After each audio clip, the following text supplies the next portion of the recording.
Muy buenas amigos televidentes, qué grato estar de nuevo y entrar a sus hogares y que nos acompañen aquí en esta nuestra sala de tratar tantos temas interesantes como hemos querido hacerlo, y en esta oportunidad volviendo sobre esa conexión de la historia que siempre buscamos con todos aquellos temas que nos explican de dónde venimos, cómo es el país que tenemos.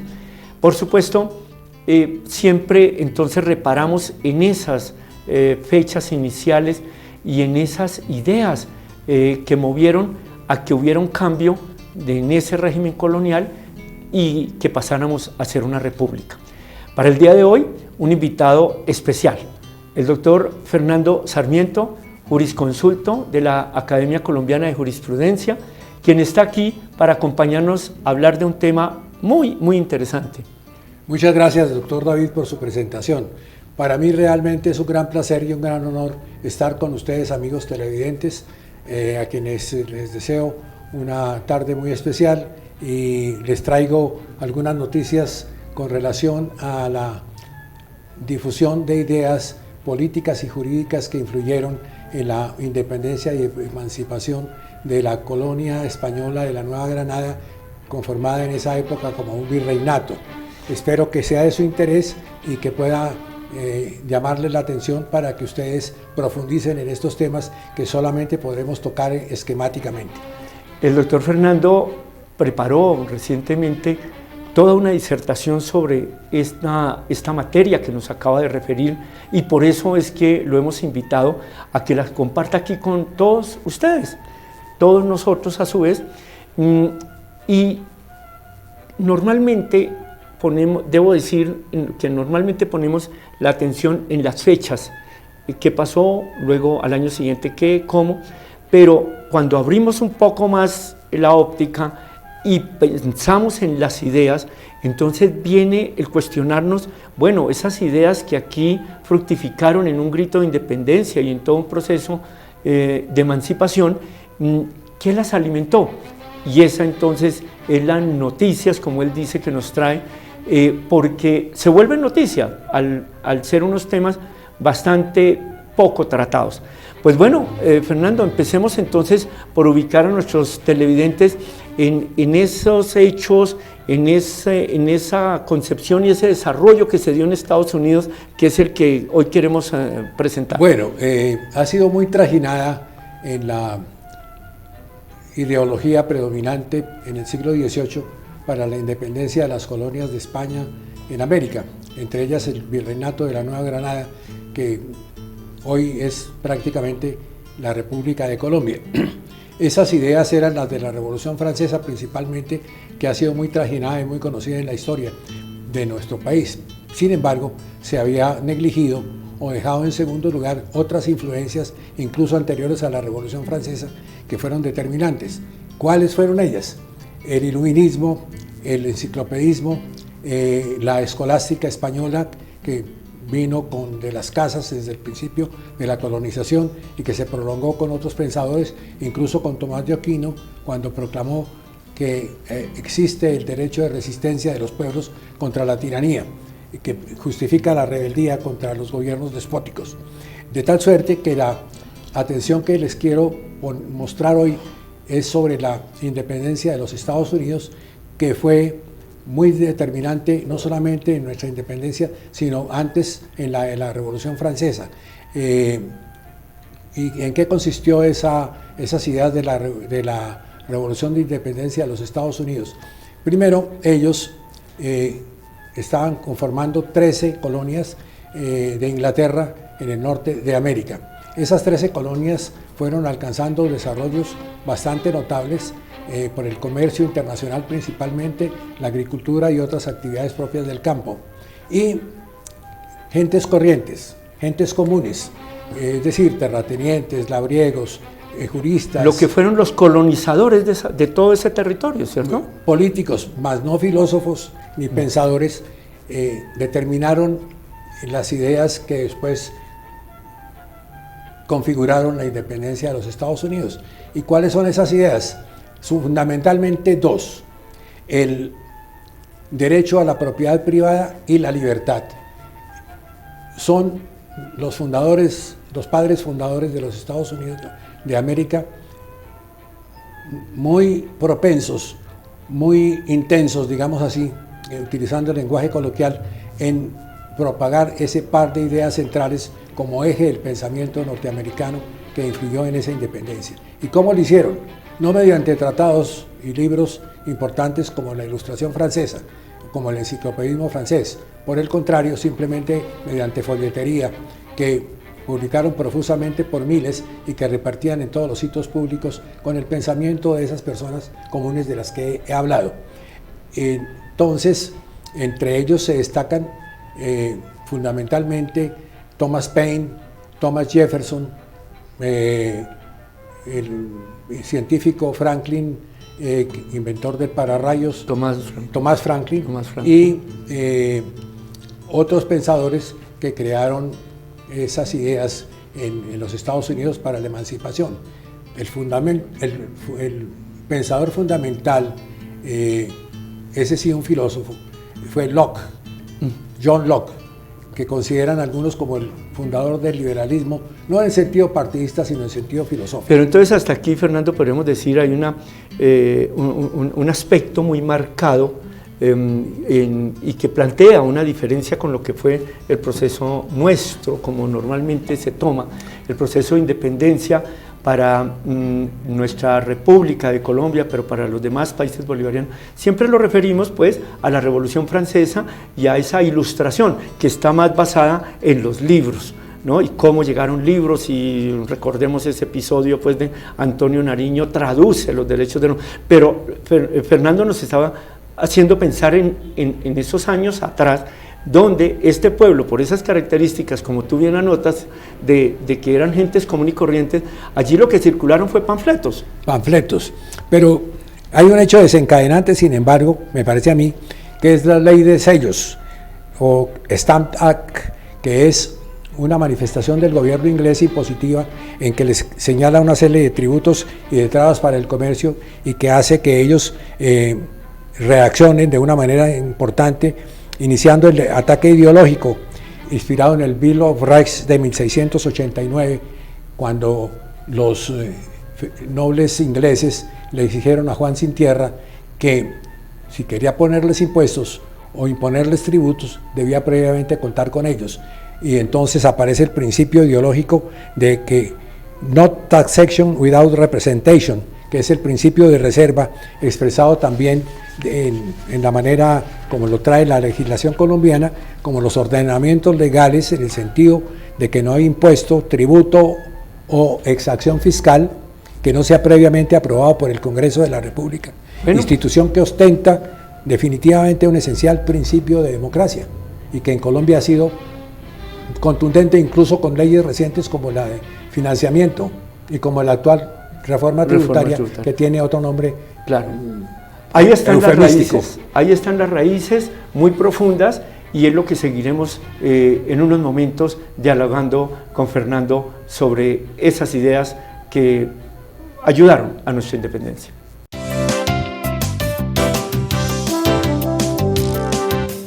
Amigos, de nuevo acá en esta conexión con la historia, hoy sondeando en esas ideas, en esos movimientos que dieron origen a los Estados Unidos y cómo aquellas ideas alimentaron también el proceso nuestro. ¿Querías anotar algo, Fernando, al respecto? Sí, desde luego. John Locke es el principal artífice del pensamiento que podríamos llamar revolucionario de los Estados Unidos. Él pronuncia sus apotegmas en el o hace sus manifestaciones sobre los que considera principios básicos que deben inspirar la legislación norteamericana, y que consisten en lo siguiente: todos los hombres son por naturaleza libres e independientes. Todas estas son ideas. Ahora yo estoy pendiente siempre sí de ubicar en los años. Acordémonos cómo la independencia allí se da en 1776. Y hay una primera constitución a los pocos años, ¿verdad? De acuerdo. Y allí es donde se van plasmando estas ideas. ¿Cómo sí. ¿Cuáles otras? Las otras son, en su condición de libres e independientes, gozan de derechos que no devienen del gobernante ni del divino derecho de los reyes, que devienen de su propia naturaleza, son inherentes a su naturaleza humana. Eso significa que por el solo hecho de nacer, nacemos con unos derechos ya impresos por la naturaleza. Entre estos derechos son esenciales la vida, la libertad y el derecho de propiedad, que es básico en Norteamérica, como ejercicio de esa naturaleza que les permite manifestarse como seres con autonomía propia y libres. Esos derechos deben ser respetados y garantizados en el seno de la sociedad civil. ¿Por qué? Porque según Locke, salimos de un estado originario de naturaleza, de alegría, de felicidad, que comienza a verse limitado por la presencia de los otros y ante el temor de que puedan surgir diferencias, y precisamente para evitarles, esa sociedad natural deviene en una sociedad civil, organizada, con unas autoridades, pero autoridades que deben respetar fundamentalmente sus derechos de las personas individualmente consideradas. Hay que reconocer que es una lucha del individuo contra el Estado, diferente de Hobbes y del pensamiento de Leviatán, que es de guerra. Este Estado es pacífico y de felicidad. Sobre la felicidad, me permitiría hacer al final de esto una breve mención. Te recordaré ahora, porque vale la pena que continuemos con esto. Que redondeemos aquí esta idea, donde estamos exponiendo esos fundamentos, ¿no?, de esta nación americana, sí, que luego indudablemente trascienden a Francia, luego nos llega aquí al nuevo Reino de Granada y alimentó lo que aquí se dio. ¿Qué más quisiera resaltar de esa parte norteamericana? Que no se pueden establecer impuestos sin la votación de los representantes del pueblo.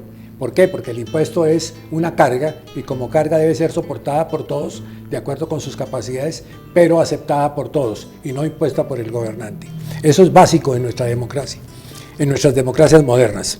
Y que el poder reside en el pueblo y de él dimana la autoridad de los magistrados. Ese fue un principio fundamental, claro, ¿no?, que cambió. Que lo toma en Francia Rousseau con el concepto de la voluntad popular. Entonces, ¿por qué? ¿Por qué dimana el poder del pueblo? Porque antes se decía que el poder de los reyes devenía de Dios o devenía de alguna otra autoridad hereditaria, por ejemplo, y en este caso no. Es la voluntad popular la que decide cómo son sus gobiernos y cómo se ejerce la autoridad. Y de ahí las frases que se colocan en los congresos y demás: la voz del pueblo es la voz de Dios. Lex populi vox Dei, decían los antiguos. El gobierno de los pueblos debe orientarse hacia el bien común, y el pueblo puede ejercer el derecho de resistencia, reformarlo, alterarlo o abolirlo si así lo decide. Esta doctrina viene desde Santo Tomás en el siglo XIII y es la escolástica española. La escolástica pasó después a España, sí, y España la transmite a América a través de distintos mecanismos como la defensa de los indígenas y otros derechos inherentes a esa legislación indiana. Que cambiaron todo el statu quo También insiste Locke en el poder legislativo y el poder ejecutivo. No menciona el judicial, que aparece después, que deben ser poderes independientes que colaboran entre sí, pero que deben funcionar separadamente y se controlan el uno al otro. Eso después es adoptado por Montesquieu, agregando el poder judicial. Montesquieu ya es ilustración francesa. Las creencias religiosas, anota también Locke, son del fuero de cada persona, es decir, que cada cual puede pensar en materia religiosa y filosófica como bien tenga. Es propio de su naturaleza decidir qué piensa, qué quiere y cómo pretende desarrollar su personalidad a eso, simplemente dirigido por la fuerza de la razón y la convicción, más no por la fuerza. Importantísimo, porque todos estos principios que emergen en ese momento en que se da un conflicto que inicia justamente por el desequilibrio que se sentía en lo comercial, ¿verdad? Así es. Y resulta que ese conflicto hace que emerjan estos pensadores y todas estas ideas, y pronto se consoliden en una independencia que luego se plasma en una constitución con estos principios. Y es curiosa la visión de pensadores como Locke, porque nuestra constitución incluso acoge muchos de ellos en nuestro desarrollo de la constitución del 91 y antes, en las anteriores a esta. Pues podríamos mencionar presente, algunos. claro, tenemos siempre presente cómo un pueblo al organizar un Estado, necesita darse una constitución y allí quedan plasmados estos principios. ¿Cuáles de estos entonces quisieras resaltar? Por ejemplo, el derecho a la vida está en el artículo 11 de la Constitución. En el 12 se prohíbe la desaparición de personas. En el 13 se dice que todas las personas nacen libres e iguales y que el Estado proveerá las condiciones para que se ejerza esa igualdad. En el 14, toda persona tiene derecho al reconocimiento de su personalidad, es decir, desde que la persona existe, existe con sus derechos. Todo eso es tomado de Locke. Todas las personas tienen derecho a su intimidad personal y familiar. El domicilio es inviolable, por eso es que hay que tener tanto cuidado en el manejo de los derechos para evitar la tiranía. Se censura, por ejemplo, hoy en los Estados Unidos que las gentes tengan armas. ¿Por qué tienen armas? Porque se consideró por los padres fundadores que el ciudadano norteamericano debería estar en capacidad de luchar armadamente contra un poder tiránico. Ese es el sentido. Y eso echó raíces que se ha deformado, eso es otra cosa, pero ese es el origen. Pero bueno, a ver, aquí, amigos, vemos cómo cuando buscamos poner la atención en esos orígenes de ese Estado, de esa nación en que hoy vivimos, hoy con la ayuda de Fernando estamos sondeando allá en esas raíces que hubo también en Estados Unidos. Ya volvemos.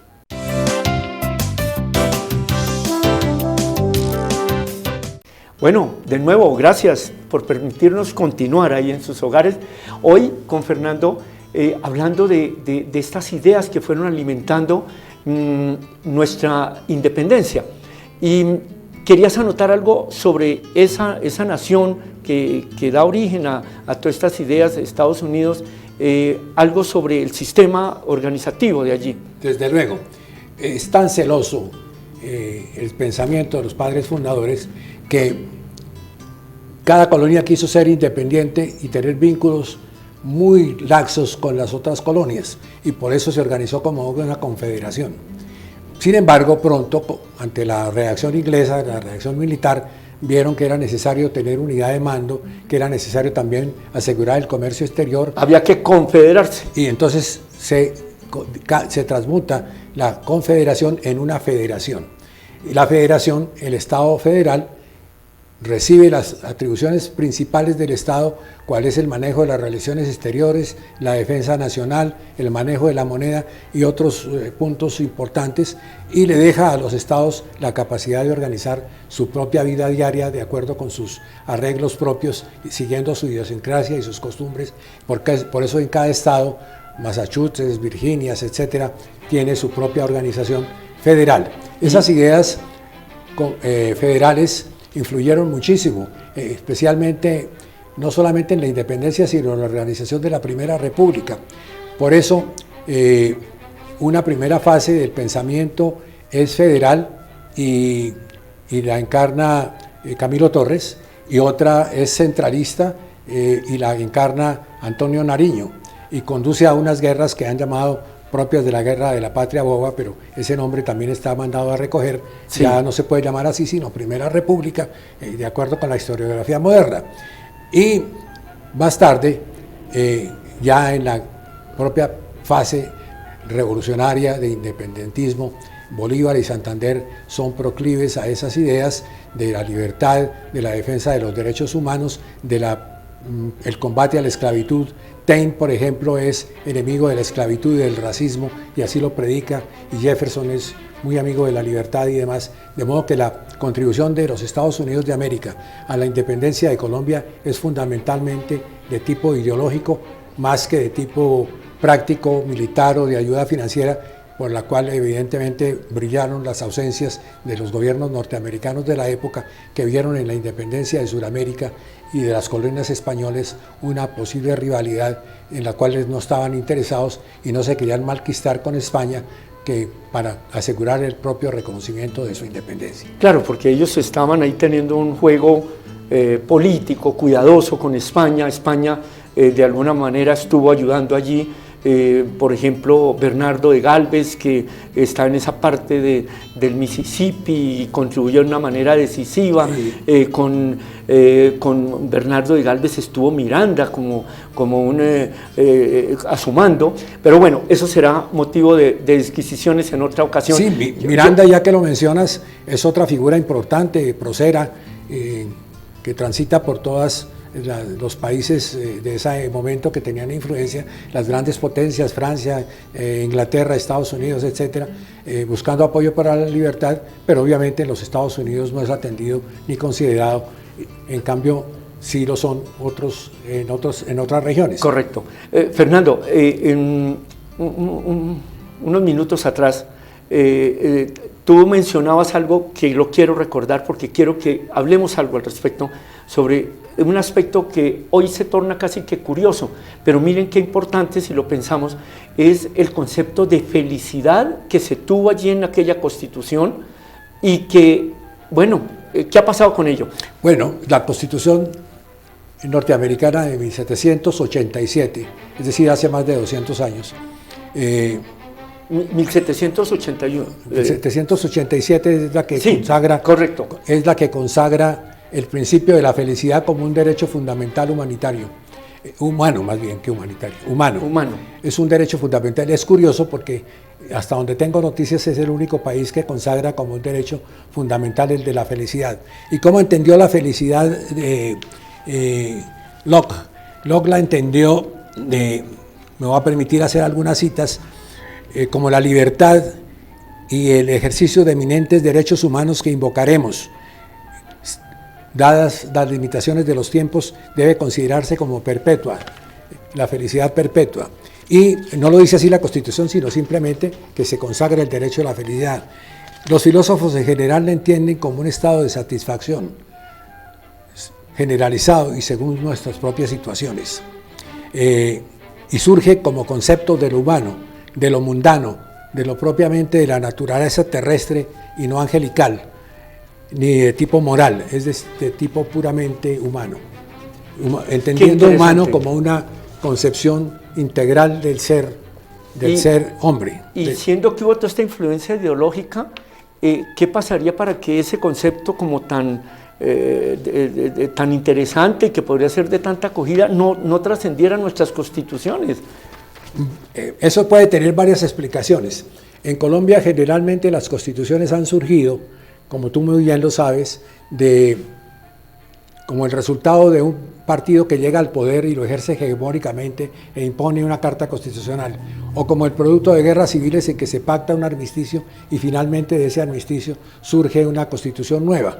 Entonces, en esos campos se discuten muchas cosas, como la organización del Parlamento, la organización de la justicia, la organización de los poderes electorales, pero la felicidad lamentablemente ha sido olvidada. Y si hablamos de la felicidad es porque se está pensando en la gente, en el pueblo, ¿verdad?